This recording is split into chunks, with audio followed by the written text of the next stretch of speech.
Salut! Dans cette vidéo, je vais te montrer comment effectuer la simulation de lancer d'un dé à 8 faces avec ta TI-83 Premium. Pour cela, il faut commencer par ouvrir l'application intégrée à ta calculatrice en faisant seconde et résolve pour obtenir Apps. Toutes les applications installées sur ta calculatrice apparaissent alors. Tu choisis l'appli de simulation de probabilité nommée ProbSim. Nous allons choisir de faire rouler des dés. Les options disponibles sont alors alignées avec les 5 touches directement sous l'écran de ta calculatrice.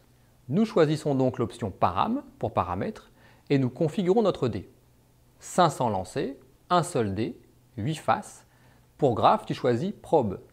Attention, ici le terme probe renvoie à la définition de la fréquence, c'est-à-dire le nombre d'apparitions sur le nombre total de lancers.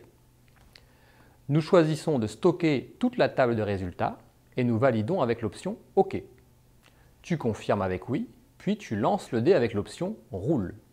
Tu peux te déplacer ensuite à l'aide du pavé directionnel sur une face représentée pour voir son nombre d'apparitions.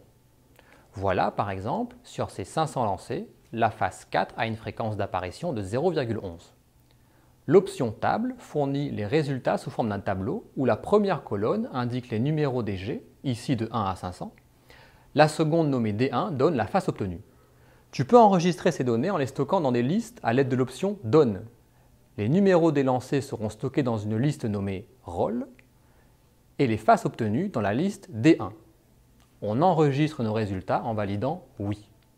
Tu quittes l'application en faisant Échappe, en confirmant avec Oui, puis tu sélectionnes Quitte et tu confirmes à nouveau avec Oui. Pour savoir comment rentrer des données dans une liste, je te conseille de regarder la vidéo sur la simulation de lancer de 2 dés à 6 faces. En allant dans les listes, on vérifie que nos résultats ont bien été enregistrés dans la liste nommée D1. Tu peux ensuite utiliser cette liste dans un petit programme pour compter le nombre d'apparitions de la phase 4 par exemple. Voilà, c'est tout pour aujourd'hui. À bientôt sur lestutomates.fr.